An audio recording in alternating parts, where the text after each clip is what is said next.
सियावर रामचंद्र की जय। सियावर रामचंद्र की जय। 14 वर्षों का वनवास खत्म हो गया था। प्रभु श्री राम माता सीता और लक्ष्मण के साथ अयोध्या लौट आए थे। नगर में चारों ओर उल्लास छाया हुआ था। राजमहल में आते ही प्रभु राम माता सीता और लक्ष्मण को छोड़कर कहीं जाने लगे। भैया, आप कहाँ जा रहे हैं? माता कैकेयी से मिलने लक्ष्मण। माता कैकेयी से मिलने? परंतु क्यों? माता कौशल्या आपकी प्रतीक्षा कर रही होंगी। उन्होंने अपनी प्रिय संतान का चेहरा पिछले 14 वर्षों से नहीं देखा है। आप पहले उनसे मिलने की जगह माता कैकेयी से क्यों मिलना चाहते हैं? क्योंकि लक्ष्मण, माता कौशल्या ने तो केवल अपने पुत्र की प्रतीक्षा की है, परंतु माता कैकेयी गत 14 वर्षों से अपराध बोध में जी रही हैं। मैं उन्हें अब एक क्षण के लिए भी अपराध बोध में जीने नहीं दे सकता। मुझे जाना होगा। भैया, भैया सुनिए तो। देखा भाभी आपने, जिनके कारण आपको और भैया को 14 वर्षों तक अयोध्या की विलासिता त्याग कर वन में रहना पड़ा, जिनके कारण आपके साथ इतना अन्याय हुआ, उन माता कैकेयी से मिलने के लिए अपनी माता को प्रतीक्षारत छोड़कर चले गए भैया। लक्ष्मण, वो श्री राम है, पुरुषोत्तम। वो जो करते हैं सोच समझ कर करते हैं। राम माता कैकेयी के महल में पहुंच गए थे, जहां एक और पूरा अयोध्या ढोल नगाड़ों से गूंज रहा था, वहीं दूसरी ओर कैकेयी का महल किसी बंजर भूमि की तरह शोकग्रस्त था।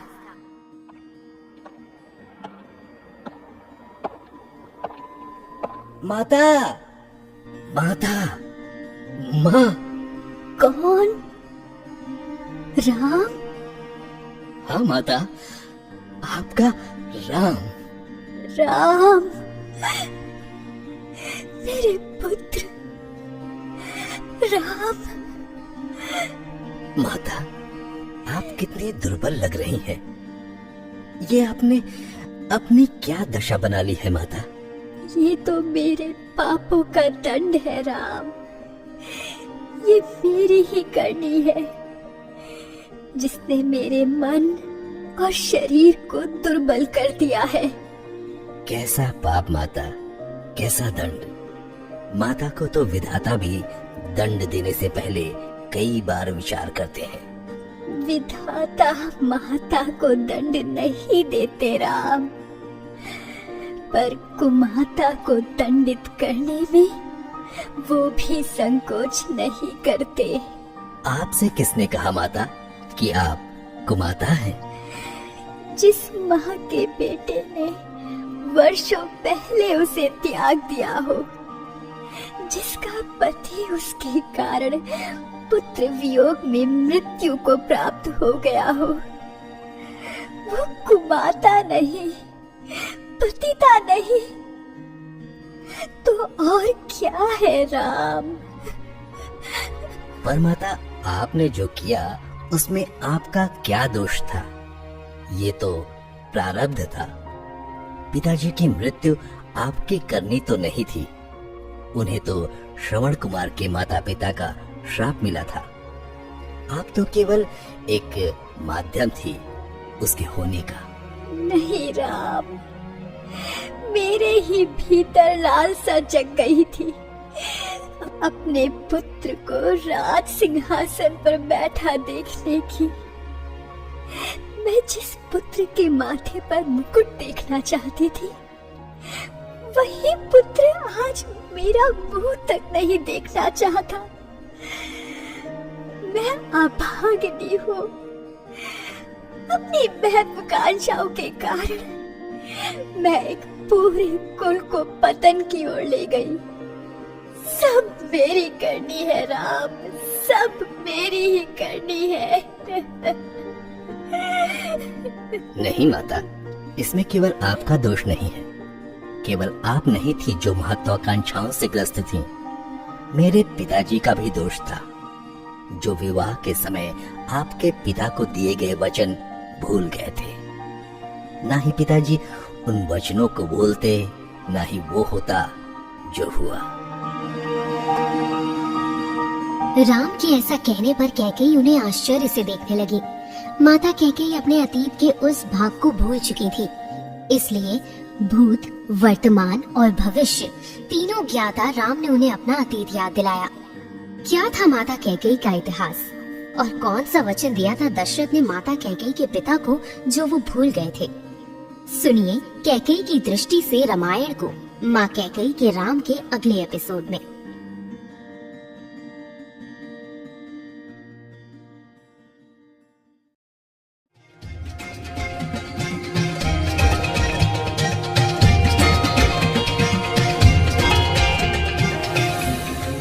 कैकेयी राज्य का दरबार सजा हुआ था। राजा अश्वपति दरबार में प्रवेश कर रहे थे। उनके मंत्री महाराज के दरबार में आने की घोषणा कर रहे थे।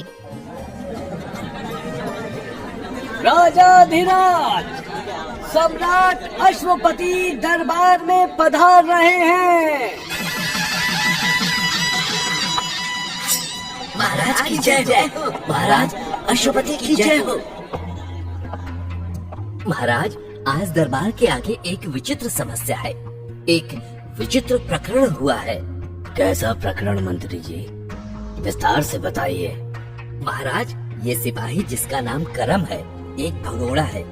इस पर आरोप लगा है कि ये युद्ध के मैदान से अपने साथियों को छोड़कर भाग गया और अब ये चाहता है कि इसे अपने अपराध के लिए क्षमा कर दिया जाए। ये तो निंदनीय है। एक योद्धा का काम होता है कि वो अपनी अंतिम सांस तक अपने देश के लिए लड़ता रहे, और ये तो बीच युद्ध में अपने साथियों को छोड़कर भाग गया। सिपाही करम, युद्ध के मैदान में भागते हुए सिपाही को ईश्वर भी क्षमा नहीं करते, तो फिर हम कैसे क्षमा कर सकते हैं तुम्हें? महाराज, ऐसा नहीं है जैसा आप सोच रहे हैं। मैं निर्दोष हूँ। मेरी बात रखने का मुझे अवसर तो दीजिए। महाराज, ये सिपाही अपने सैनिक धर्म का अपमान कर चुका है। अब ये आपको अपनी बातों के जाल में फंसाने का प्रयत्न कर रहा है। ये एक चतुर मनुष्य है महाराज। इसके जैसे मनुष्य को हमारे राज्य में रहने का भी अधिकार नहीं होना चाहिए।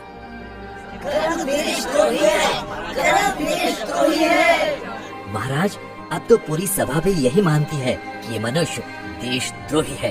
मुझे लगता है कि हमें इस सिपाही को इसके अपराध के लिए कठोर दंड देना चाहिए।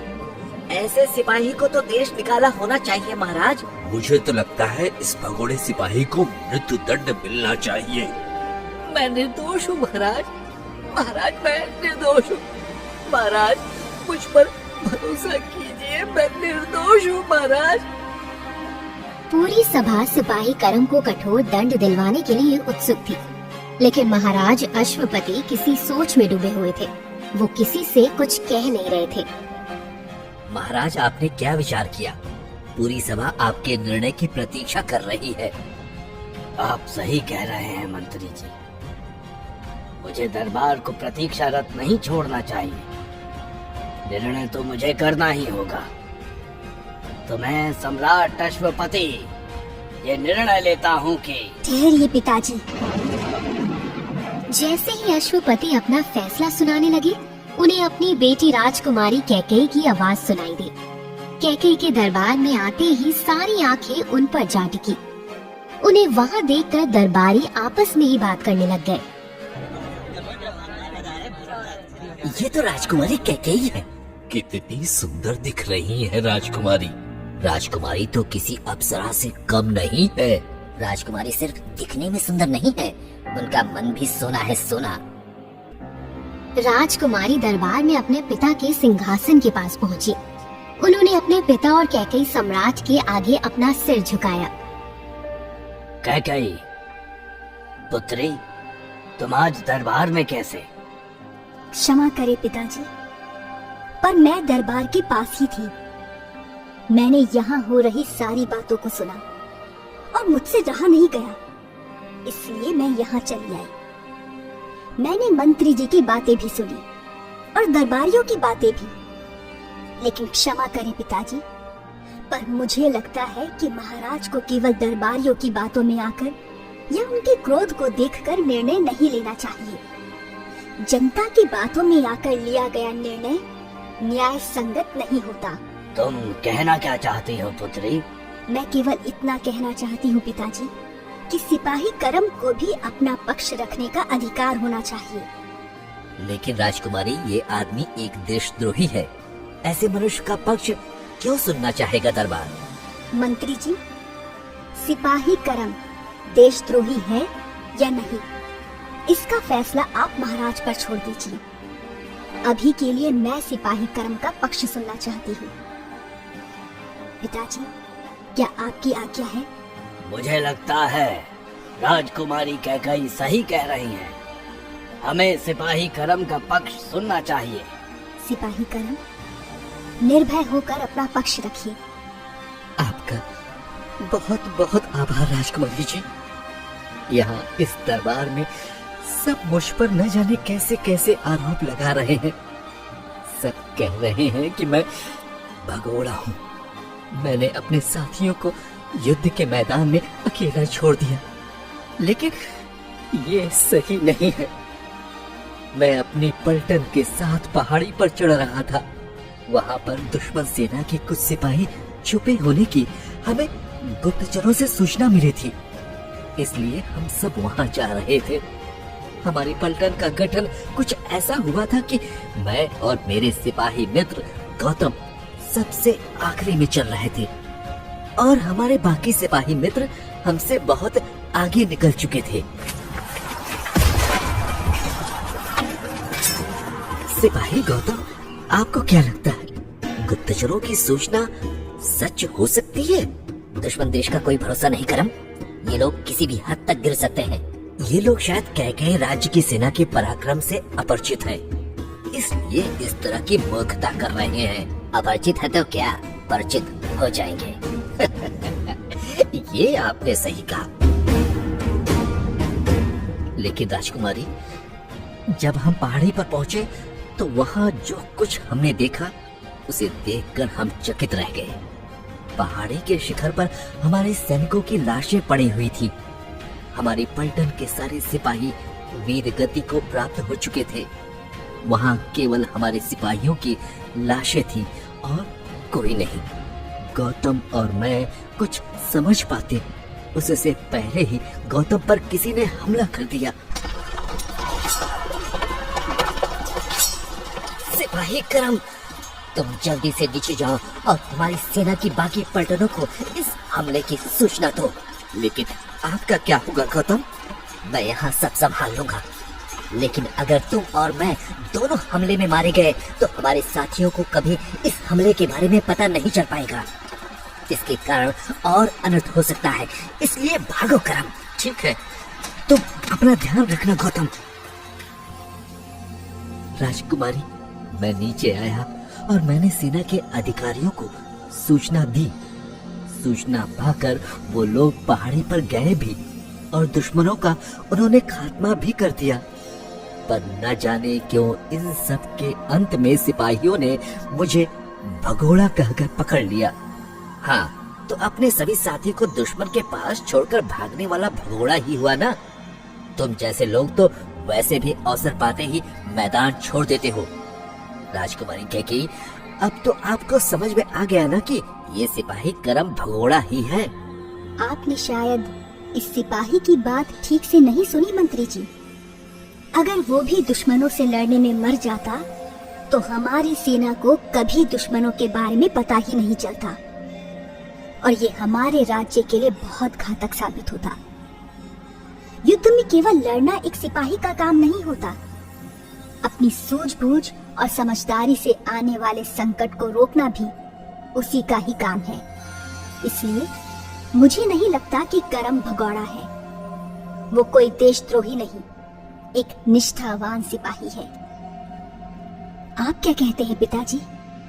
कैकेयी, मुझे तुम्हारी इस समझ पर गर्व है पुत्री। तुमने आज मुझे एक बहुत बड़े पाप से बचा लिया।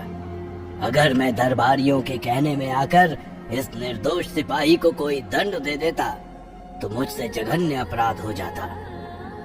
मैं सम्राट अश्वपति ये घोषणा करता हूँ कि सिपाही करम देशद्रोही नहीं देशभक्त है, इसलिए मैं उसे राज्य की ओर से 100 सोने की मुद्राएं भेंट देता हूँ। साथ ही सेना में उसके पद को भी बढ़ाता हूँ। महाराज अश्वपति की जय, राजकुमारी कैकेयी की जय, महाराज अश्वपति की जय, महाराज अश्वपति की जय, राजकुमारी कैकेयी की जय। तो ऐसी थी राजकुमारी कैकेयी, जो किसी भी संकट में अपना धैर्य नहीं खोती थी, जो ना सिर्फ सुंदर राजकुमारी या एक अच्छी बेटी थी, बल्कि एक अच्छी राजनीतिज्ञ भी थी। अब सोचिए कि वो कैकेयी जो एक मामूली सिपाही के साथ अन्याय नहीं होने देती थी, उन्होंने क्यों अपने प्राणों से प्रिय राम के साथ अन्याय होने दिया? क्या था कैकेयी का सच? जानने के लिए सुनिए माँ कैकेयी के राम का अगला एपिसोड।